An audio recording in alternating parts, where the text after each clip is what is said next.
السلام عليكم ورحمة الله وبركاته. ازيكم احبابي؟ عاملين ايه؟ اللهم صل وسلم وبارك على سيدنا محمد. ازيكم حبايبي؟ وحشتوني جدا جدا جدا من الفيديو اللي فات.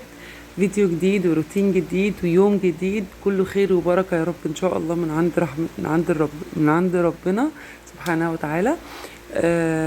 هنعمل حاجات حلوة اوي النهاردة، روتين لذيذ وخفيف كده وسريع وحاجة كده خفيفة ولايت. اهم حاجة ما تنسوش اللايك، دوسي لايك لو سمحتي، دوسي لايك واكتبي لي تعليق خفيف زيك يا خفيفه يا حلوه يا جميله يا سكره. اكتبي لي تعليق حلو قوي كده يفرحني ويسعدني لما اشوفه.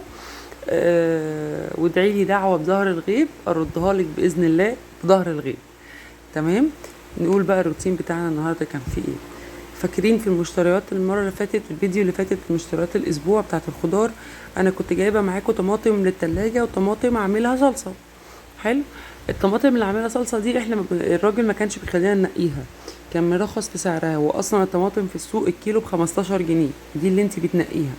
تمام. اي بتاع خضار او اي حد في السوق هتجيبي من عنده كيلو الطماطم ب15 جنيه هتنقيها انت. دي كانت ب10 جنيه، بس هو اللي بيعبيها. انت ما بتنقيش.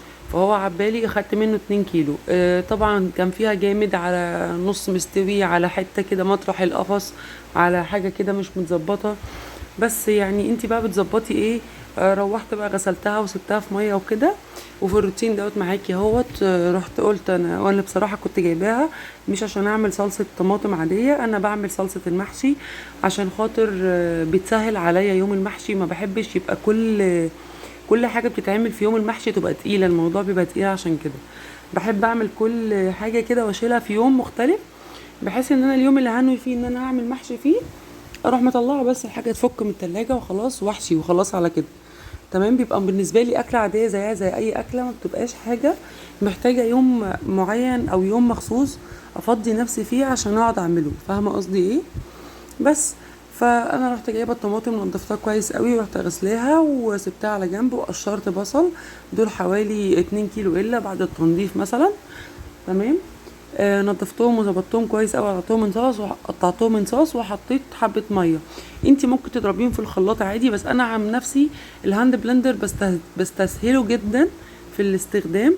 وكمان في المواعين، يعني بالنسبه لي غسيله الطف كتير قوي من الخلاط، فانا عشان كده بستخدمه على طول يعني. بس انتي عادي مفيش مشكله خالص تضربيها في الخلاط عادي. فانا زي ما انت شفتوا كده انا قشرت نص كيلو بصل، وعليهم حوالي كيلو ونص او 2 كيلو الا ربع طماطم. ضربت الطماطم وسبتها على جنب، ورحت مقشره البصل وعملت في الكبه زي ما انتم شايفينه كده النص كيلو مكعبات صغيره، ولا مفروم قوي قوي قوي ولا مكعباته كبيره، وسط كده. انا عن نفسي بحبه كده. طبعا كل واحد وليه ذوقه، ولولا اختلاف الاذواق لبارت السلع. كل واحد وليه طريقته في الاكل، وبالذات الاكل ده امزجه. يعني ممكن المزاج اللي يعجبني في الاكل ما يعجبكيش او العكس صحيح. فاهمه قصدي ايه؟ بس. فطبعا كل واحد، كلكم حلوين وكلكم شطورين وكلكم احسن مني بمراحل، كلكم بتعرفوا تطبخوا وتعملوا حاجات حلوه قوي. يا ريت بقى تقولوا لي الطريقه دي اللي انتوا بتعملوا بيها المحشي ولا طريقه تانية.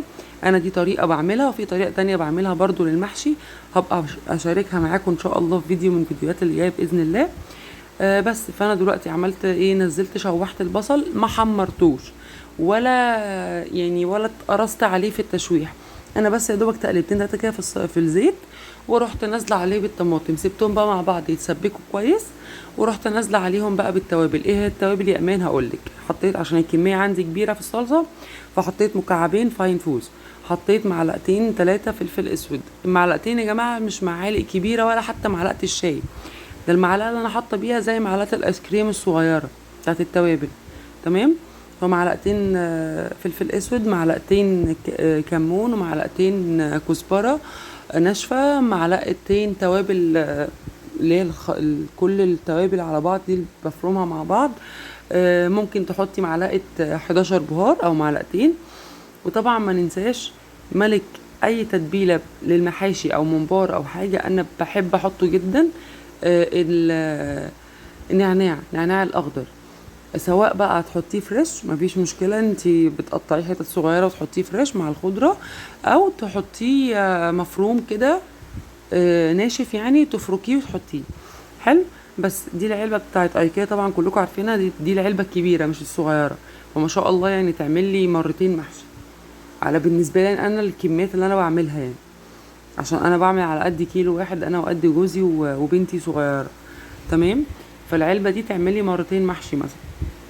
فانا كده بس كل اللي هعمله عليها ساعه ما انا هاجي استخدمها، هروح مطلعاها تفك، واروح جايبه الخضره انا غسلاها ومنضفاها كويس وهحطها عليها والرز واحشي على طول. يبقى انا كده ريحت دماغي من التخديعه، كانها زيها زي اي اكله عاديه جدا. تمام. بس خلصت بقى الصلصه سبتها على جنب، ورحت قلت انضف الحوض وافضيه عشان هنعمل حاجتين تانيين حلوين مع بعض. بس وعشان لسه هعمل غدا وكده، فقلت بالمره بقى انضف الحوض وافضي المواعين وكده بتاعت الفطار والحاجات اللي اتشربت وكده. وقلت على عبال ما اخلص المواعين وكده هكون بقى ايه اظبط حوار الغدا على طول. المهم وقفنا بقى على الحوض، افكركم وافكر نفسي بالاستغفار والصلاه على الحبيب، قلبك يطيب وربنا يكرمنا ويكرمكم يا رب بالرزق الحلال وراحه البال يا رب باذن الله. ربنا يكرمك يا حبيبتي وربنا يرزقك الخير، ويا رب يرزق كل مشتاق بالاطفال واللي نفسه في حاجه ربنا يرزقه، وربنا يرزقنا كلنا زياره بيته الحرام يا رب يا رب يا رب. ربنا يوسع رزقنا ويكرمنا كلنا. اذكروا الله كتير قوي قوي قوي قوي قوي. حاولي على قد ما تقدري بالليل قبل ما تنامي وانتي على سريرك كده قولي سبحان الله بحمدي سبحان الله 33 مرة، الحمد لله 33 مرة، الله أكبر 34 مرة. ده قبل ما تروحي في النوم بالليل. وأول ما تصحي الصبح بدري وانتي على سريرك قبل ما تنزلي رجلك على الأرض قولي برضو نفس الكلام، سبحان الله 33، الحمد لله 33، الله أكبر 34. صدقيني ان الثلاث أذكار دول لما تقوليهم كل يوم الصبح وبالليل وانتي على سريرك، لو انتي عندك كسل الدنيا والآخرة ومش قادرة تقومي من مكانك بمعنى الكلمة، صدقيني والله والله هتقومي زي الحصان ويبقى عندك نشاط جامد جدا طول يومك.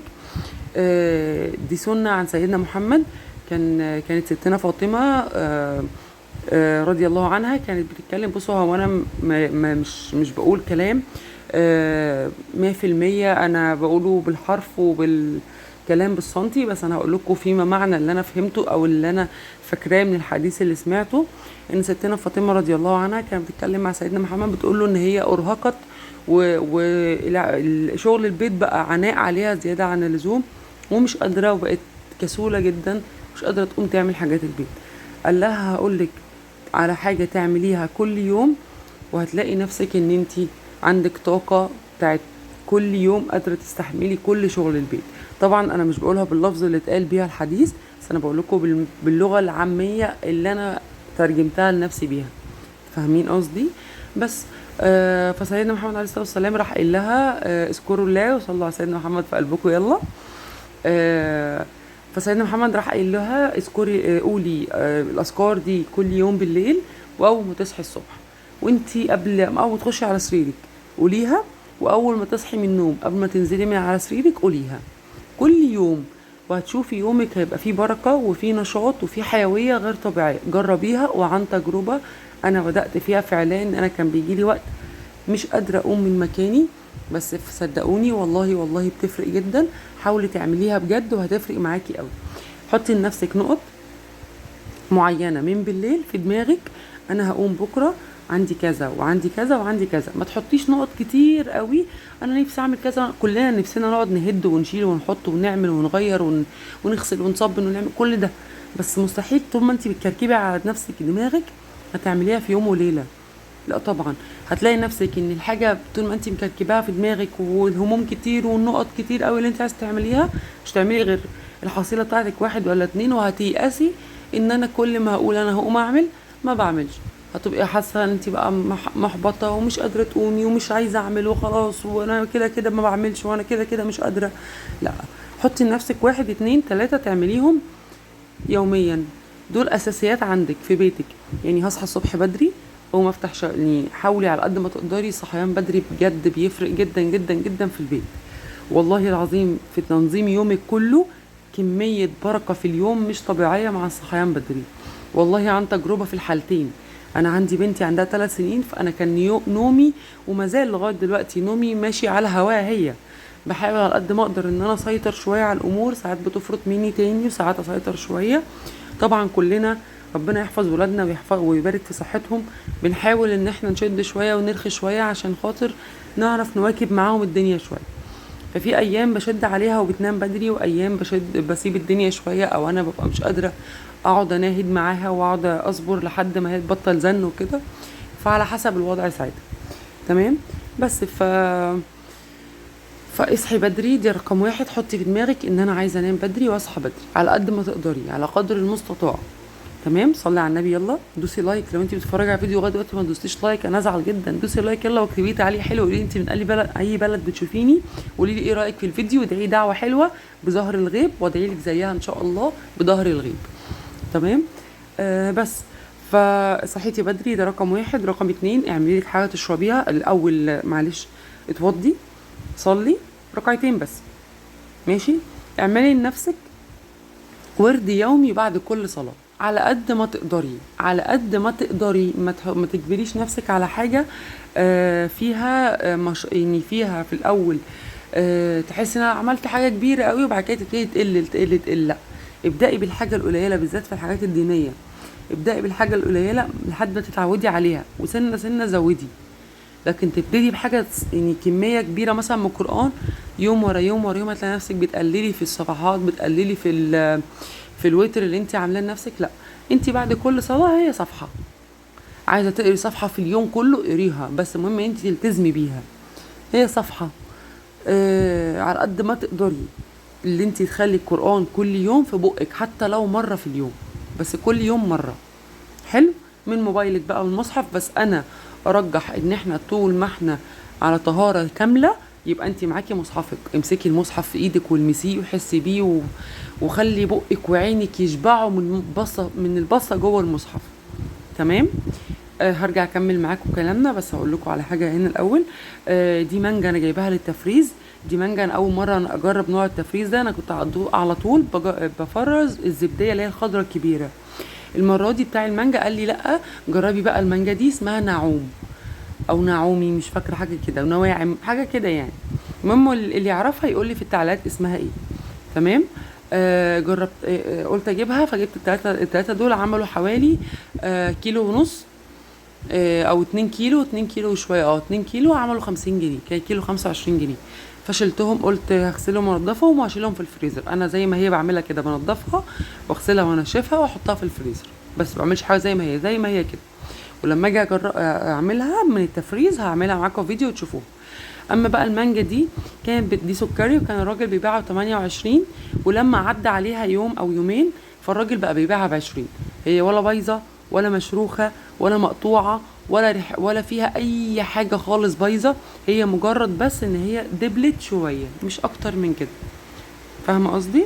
بس فانا رحت جايباها. دول 4 مانجات عملوا حوالي كيلو و75 جرام، عملوا 20 جنيه. فقلت له خلاص هاتهم. احنا قلت اعملهم عصير لينا انا وجوزي وبنتي، شفشق عصير كده محترم ونشربهم. المهم بقى انا بعمل ايه، بفتحها وهكحت كل الجلد، اللحم كله اللي في الجلد بفضيه كله بالمعلقه، وكل البذره بتاعتها بفضيها كويس قوي، وانقع البذره عبال ما بقى بضرب دول وكده. البذره والجلد بتوعها بحطهم في حبه ميه على جنب واسيبهم عبال ما بضرب دول بالسكر والجو ده. اللحمه بقى اللي انا طلعتها اضربها بالسكر كويس في الخلاط او بالهاند بلندر زي ما انت عايزه، المتاح عندك والاسهل بالنسبه لك استخدميه. تمام. بس بتروحي بقى بصوا السمك بتاعها، حطيت بالظبط على كميه اللحمه اللي طلعت، حطيت كوبايتين ميه وحبه السكر اللي انا حطيتهم. طبعا السكر كل واحد وحسب رغبته. تمام. بس ادي حبه الميه اللي انا حطيتهم، حوالي برضو كوبايتين ميه او كوبايه ونص ميه، مع البذر مع قشر المانجا، وبقيت اعمل بايدي كده، انزل كل الحاجه اللي فيهم. حلو. وقشر المانجا بقى قطعته بايدي كده حتت يعني عشوائيه. تمام. ورحت ماسكه الهاند بلندر، ضربت كله بقى، القشر كله اتضرب. طبعا شلت البذر كله على جنب عشان ما يكسرش، ولا سكنت الهاند بلندر ولا سكنت الخلاط. تمام. رحت ضربه كله كويس قوي كده لحد ما بقى بوريه خالص في نفسه. تمام. جبت بقى مصفى على الشفشق بتاعي، رحت مصفيه كويس قوي قوي قوي قوي زي ما انتم شايفين كده. بصوا المنظر، ادي اللي طلع من القشر. بصوا هوريهولكوا دلوقتي. بس خلصي بقى الكميه كلها بنفس المنظر ده. ما تجيش بقى تقولي اصل القشر هيمرر ولا القشر هيعمل حاجه، لا لا خالص، ولا في اي حاجه من الحاجات دي. القشر ولا بيدي اي حاجه خالص. قشر كله لحمه مانجا، والمانجا اصلا كلها على بعض مسكره، دي مانجا كمان سكري. تمام. بس انا ما بعملش دي، يعني ممكن ده اعمله في المانجا دي شويه اكتر من الخضره، بس برضو انا جربتها في مره في الخضره وكانت كويسه. جربيها بالطريقه دي وجربيها بالطريقه دي مره، وجربي دي مره وهتعجبك جدا جدا. بس رحت نازله بعد كده كله بقى بعد ما صفيتهم كويس قوي الكميه كلها على بعض اللي انا عملتها، رحت ماسكه بقى اللي انا كنت اللي هي اللي ضربته في الاول على اللي انا صفيته، رحت ضربهم تاني بالهاند بلندر ضربه واحده على بعض وقلبته. بس كده شكرا. بصي قوامها عامل ازاي، بصوا ما شاء الله تقيله جدا والله، وسمكها حلو جدا وطعمها فوق الرائع. ما شاء الله مانجا صافي بقى ولا مخلوطه باي حاجه، هي مانجا مانجا. شلتها في التلاجة تسقع عشان نشرب بعد الغدا. تمام. ورحت قلت بقى هنعمل ايه النهارده، حاجه سريعه كده وخفيفه. ايام نص الاسبوع دي وهعمل فيها اكلات سريعه وخفيفه كده. فقلت هعمل مكرونه بصلصه و وكفته بانيه، كفته لحمه بانيه. بصوا هو انا ما كنتش عامله الطريقه معاكم في الفيديو ده، ده كنت فيديوهات كنت عاملاها، كنت اكلات عاملاها ليا في البيت ومفرزاها وشايلاها من غير تصوير. الفتره اللي انا ما كنتش بصور فيها، بس ان شاء الله الحاجات دي لما اجيبها ان شاء الله بتاعت اول الشهر الجديد هصورها معاكم، ولو عملتها في نص الشهر باذن الله برضو هصورها معاكم واوريكم الطريقه واحده بواحده. المهم انا هنا حطيت ميه تغلي المكرونه، حطيت في الميه ايه حبه ملح صغيره، حبه خل صغيره، حبه زيت صغيره، معلقه معلقه من كل حاجه. تمام. بس وسبتها تسخن غلي كويس. رحت نازله بكيس حوا ده يا جماعه في اللي هي النقشه بتاعه السوسته دي، حلوه جدا، اللي هي حلزونيه دي حلوه جدا جدا في حوا، بس انا ما عجبتنيش في اي نوع تاني غير حوا بس بصراحه. طبعا كنت قشرت حبه بطاطس ونقعتهم في حبه ميه وخل وملح، ورحت حطاهم على الزيت يتحمروا، ورحت عامله بقى الناحيه التانية وهي المكرونه بتتسلق على عين، العين التانية رحت عامله فيها الصلصه على طول. الصلصه دي طريقه جديده انا جبتها من عند الشيف نادية السيد، عجبتني جدا. جربتها مره قبل كده في سباكيتي، والمره دي برضو عجبتني قوي. ايه هي بقى الطريقه، حبه زيت، فصين توم او حبه او بصلايه صغيره اللي تحبوه ده او ده. تمام. تشوحيهم مع بعض وبعد كده تنزلي بمعلقتين 3 خل. ما تستغربيش، ايوه عايزه تقطعي الطماطم ده اختياري، قطعيها، مش عايزه ده مش اساسي براحتك. حطي بقى التوابل بتاعتك، ايه هي، كمون، كمون على مكرونه بصلصه يا ايمان. ما تستغربيش، انا كنت مستغربه ولما جربتها لقيتها فعلا حاجه وهم جدا وعجبتني جدا. حطي كمون، معلقه كمون، معلقه فلفل اسود، معلقه ملح، نص معلقه 11 بهار. شكرا قوي كده، ما تحطيش حاجه تاني. بس عايز تحطي شطه طبعا حسب رغبتك، انت بتحبيها سبايسي او لا، دي حاجه ترجع لكم. تمام. حطي بقى الصلصه، انا بحب اعملها زيها برضو ما هي عملتها الشيف ناديه الصلصه بتاعت البطرمانات. تمام، اللي هي المعجون. حطي معلقتين عليها تبقى تحفه جدا. عايزه تعمليها بالصلصه العاديه طماطم ومضروبه في الخلاط، الاتنين واحد. تمام. بس انا حبيت اكتر طعمها بالصلصه المعجون. ماشي. بس وحطيت عليها، قلبتها كويس قوي بالصلصه وكلهم اتقلبوا في بعض، ورحت مزوداها كبشتين 3 من ميه سلق المكرونه. حلوه جدا الطريقه دي، حلوه جدا، هتعجبكم قوي قوي قوي، جربيها مش تندمي. بصي بقى ديت الكفته البانيه اللي بقول لكم عليها، شبه الكوبيبه شويه كده من جوه، بس هي كلها من جوه لحمه مفرومه متبله بس، ومن بره الكفر بتاعها زي البانيه عادي خالص. تمام. ادي كده طلعت البطاطس خلاص اتحمرت وشلتها، ورحت حاطه بقى الكفته مكانها. ادي المنظر، بصوا الحلاوه بقى بتاعتها، بصوا هوريها لكم كلها في الاخر.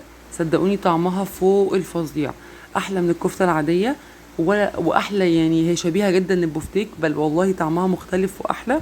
لازم تجربيها، تعجبك جدا. وان شاء الله ان شاء الله ان شاء الله هعملها معاكم في الفيديوهات الجايه. لما يخلص الكميه اللي عندي واجي اكرر تاني النوع الكفته دي هعملها معاكم ان شاء الله في الفيديو، واوريكم طريقتها خطوه بخطوه. تمام. بس ادي الصلصه والمكرونه خلاص وكل حاجه، وصفيت المكرونه وحطيتها في الحله تاني وكله. بطاطس كنت حمرتها وشلتها، وادي كده كفته هي خلاص اتحمرت. الكميه كلها اللي انا عاملاها بقسمها اطباق على عددي انا وجوزي وبنتي. عددنا احنا كلنا، احنا 3 افراد، بعمل لكل واحد فينا قطعتين. حلوه قوي كده. تمام. بس ادي مكرونه اغرفها بقى عادي جدا عشان نتغدى خلاص. تمام. انا من الناس اللي ما بتحبش تسلق المكرونه وتسيبها على جنب. انا بحب اسلق المكرونه في وقت ما انا هاكل، ما اسلقش واسيبها قبليها حبه محطوطه على جنب والجو ده. تمام. ايه رايكم بقى في منظر القمر ده؟ ايه رايكم؟ والله العظيم كان غدا جامد جدا، وكان حلو جدا وسريع وخفيف وظريف وكل الحاجات الحلوه دي. اتغدينا واحنا شاربين بقى المانجا الحلوه القمر دي، بص منظرها عامل ازاي. والله العظيم كان طعمها خرافه خرافه خرافه بجد. جربيها مش تندمي. صلي على النبي واذكري الله ودوسي لايك، واشوفكم على خير الفيديو اللي جاي. مع السلامه يا احبابي، السلام عليكم ورحمه الله وبركاته.